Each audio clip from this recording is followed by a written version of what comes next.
ଆମେ ଆଜି ଗୋଟେ ଗୀତ ଶିଖିବା। ଆସ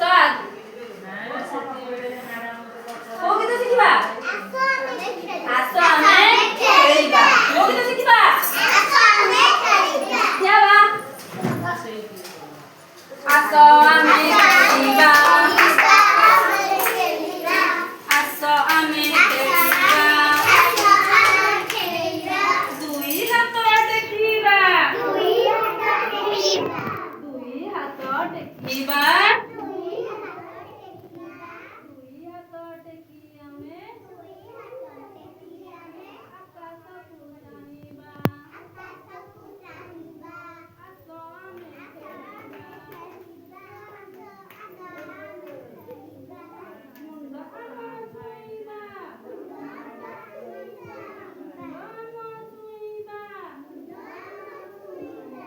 ଅଣ୍ଟା ଆମେ ନଇଁବା। ଅଣ୍ଟା ଆମେ ନଇଁବା। ବୁଢ଼ା ଗୋଟେ ଛୁଇଁ ତଳକୁ ଆମେ ଚାହିଁବା। ବୁଢ଼ା ଗୋଟେ ଛୁଇଁ ତଳକୁ ଆମେ ଚାହିଁବା। ଆସ ଆମେ ଖେଳିବା। ଆସ ଆମେ ଖେଳିବା। କାନ୍ଧ ଆମ ଛୁଇଁବା। କାନ୍ଧ ଆମ ଛୁଇଁବା। ଉପରକୁ ଡେଇଁବା। ଉପରକୁ ଡେଇଁବା।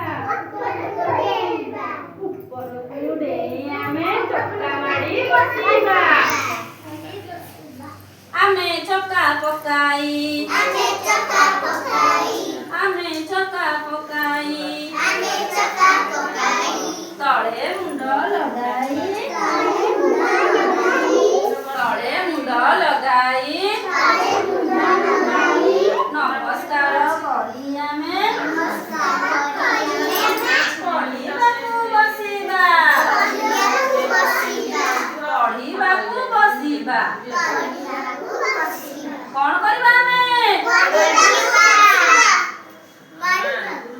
ତଳେ କାହାକୁ ପ୍ରଣାମ କରି ପଢ଼ିବାକୁ ବସିବା?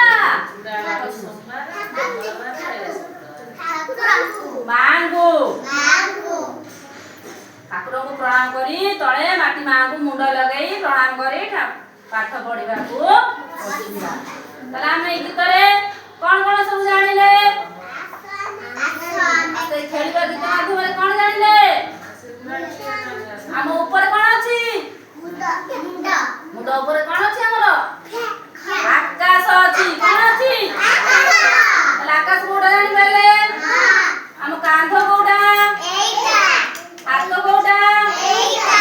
ଏଇଟା ଆମର କେତେଟା ହାତ? ଏଇ ଦିଟା ହାତ ଆମେ ଜାଣିପାରିଲେ। ହେଲା, ହାତ ଜାଣିପାରିଲେ। ଗୋଡ଼ ଜାଣିପାରିଲେ? ଗୋଡ଼ ବି ଆମେ ଜାଣିପାରିଲେ। ତାହେଲେ ଆମ ଉପରେ ଉପରକୁ ଚାହିଁଲେ ଆମେ କାହାକୁ ଦେଖୁଛେ? ଦେଖୁଛେ। ଆକାଶ ଆମ ଉପରେ ଅଛି। ଆମକୁ ଆମ ଉପରକୁ ସବୁବେଳେ ରାତିରେ କାହାକୁ ଅନେଇଲେ, ଆକାଶକୁ ଅନେଇଲେ କଣ ଦେଖାଯାଏ? ଜହ୍ନମାମୁଁ ଆଉ ତାରା ଦେଖାଯାଏ ଆକାଶରେ। କାନ୍ଧ ଛୁଇଁଲେ କାନ୍ଧ କୋଉଟା ଜାଣିପାରିଲେ? ହାତ କୋଉଟା ଜାଣିପାରିଲେ?